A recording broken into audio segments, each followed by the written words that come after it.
Hello everyone, today we'll talk about how to fix or how to solve joining server on Facebook.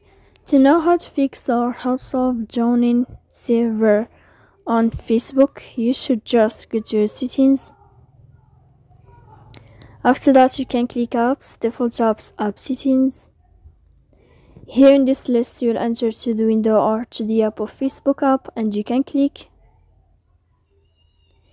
Then this page of app info, you can click on first stop and you can click OK.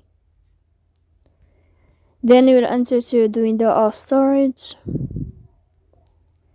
Here you can click clear cache.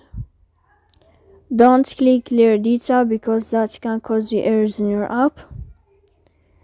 In the end, you can turn on your airplane mode and you can turn off your airplane mode again. So please don't forget to support us.